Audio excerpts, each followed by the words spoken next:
This is the complete range of WeberBBQs. It looks confusing, doesn't it? But it's really quite simple. There are only 3 sizes to choose from, so let me help you decide which size is right for you. Let's start with the smallest in the range. These are the BBQs. This little gas barbecue is taking Australia by storm, and it can easily cook for up to 6 people. You'll see them in caravan parks, on balconies, and at picnics. And there are 2 models to choose from. This is the BBQ 100. It has a single spark piezo ignition and is the most compact in the range. The BBQ 100E has a continuous spark electronic ignition, a precision gauge thermometer, and a higher lid for roasting larger cuts of meat. If you've got someone who wants to give you a present, these BBQ side tables make a wonderful gift. These are the mid-size WeberBBQs, and they're really quite unique. They're big enough to use at home and can cook for up to 10 people, yet you can still take them with you on picnics and holidays. This is the sleek Weber Q200, and it has a single spark piezo ignition. The Weber Q220 has a continuous spark electronic ignition, a precision gauge thermometer, and a much bigger lid for cooking serious roasts. The largest in the Q range are the Weber family Qs. There's never been a barbecue like this before. They can cook for up to 15 people, and they're gradually replacing all the old 4-burner barbecues across the country. This is the Weber family Q305. It has a single spark piezo ignition and a 2-burner system, so you can easily select barbecuing or roasting. The Weber family Q320 has the same 2-burner system, but it also has a continuous spark electronic ignition, a precision gauge thermometer, and a higher lid which can easily handle a 6-kilo roast turkey.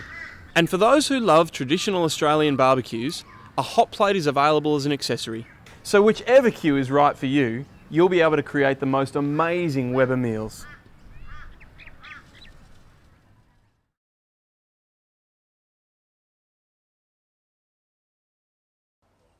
One of the real tests of a great barbecue is, can it cook the perfect steak?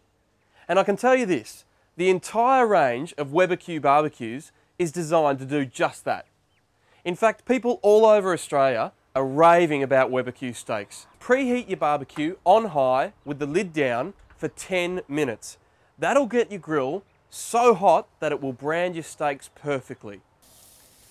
All we need to do is pop our steaks straight on the grill. And then we're going to turn them once only, halfway through the cooking time. By cooking with the lid closed, you will achieve outstanding barbecue flavour that you can't get when cooking with the lid open. We're halfway through cooking, and I'm going to turn the steaks over. A few minutes later and our steaks are cooked beautifully. That's the secret of cooking on high and keeping the lid closed. Not only do you get great barbecue flavour and branding, but your steaks remain moist and tender as well. Now let your steaks rest. And while the barbecue's still hot, clean your grill so it's ready to use next time. All you need is a Weber grill brush and some cold water.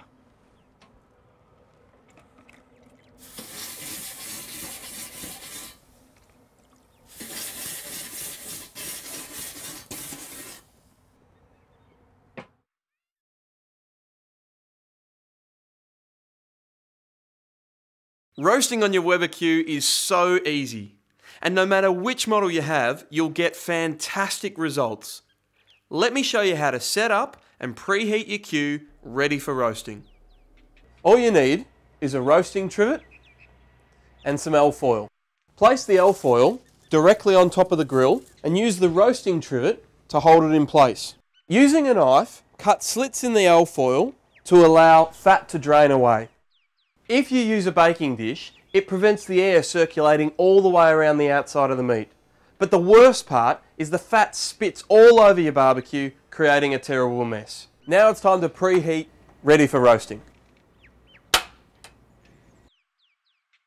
We've been preheating for 10 minutes, we're now ready to put our roast on. About an hour later, how good is this? Remember, everything you need to know about roasting on the barbecue can be found in this little cookbook, which comes with your barbecue. There's also some fantastic recipes as well.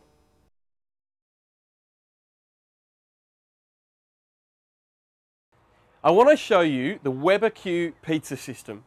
With it, you effectively convert your WeberBBQ into a pizza oven. The Weber pizza stones come in two sizes. The smaller size is for the BBQ, and the larger size is for the two bigger models. All you need is a sheet of foil, your Q roasting trivet, and your Weber pizza stone.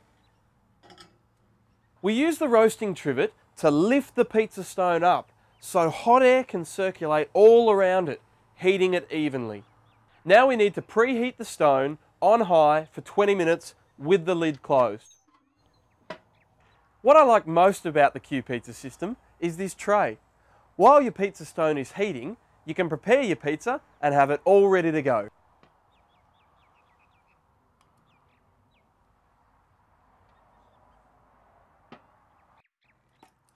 Now that's done, it's time to put another one in. And that's why Weber make extra trays available.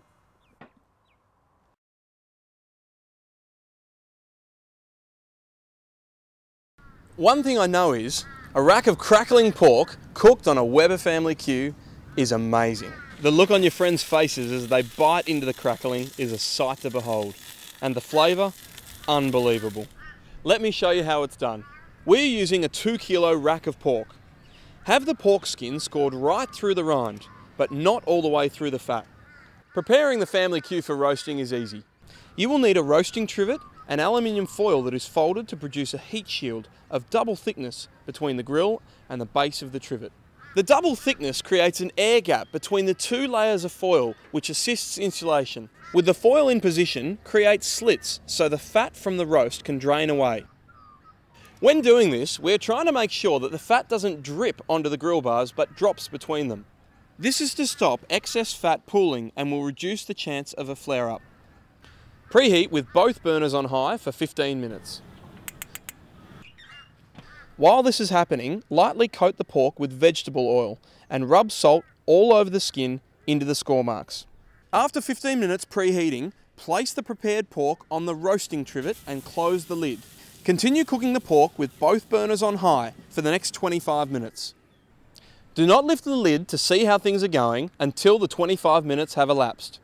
Once the initial crackling time is over, turn the centre burner off and set the outer burner to the normal roasting position. We are using a 2 kilo rack of pork, which should take approximately an hour and a half to 2 hours to cook. There are a few tips I can give you when you're trying to crackle pork. Firstly, try to use pork that hasn't been vacuum packed. For some reason, it's harder to crackle. Also, smaller pieces of pork crackle more easily. The loin, for example, is much better than the leg. Lastly, high temperatures are needed to crackle pork, but be careful. If the heat is maintained for too long, the pork will begin to blacken and burn, and you may even get a flare-up.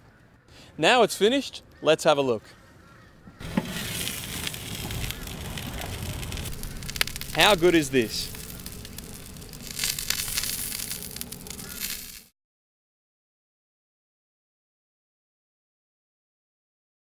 Nothing beats the smell of bacon and eggs cooked outside, and that's exactly why Weber makes a breakfast plate for all their Qs.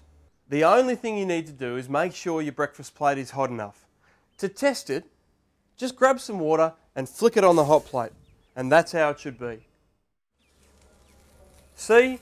A lovely breakfast. One of my favourite accessories for the BBQ is the premium griddle. With it, you can take your food from the barbecue, piping hot, straight to the table. Watch this.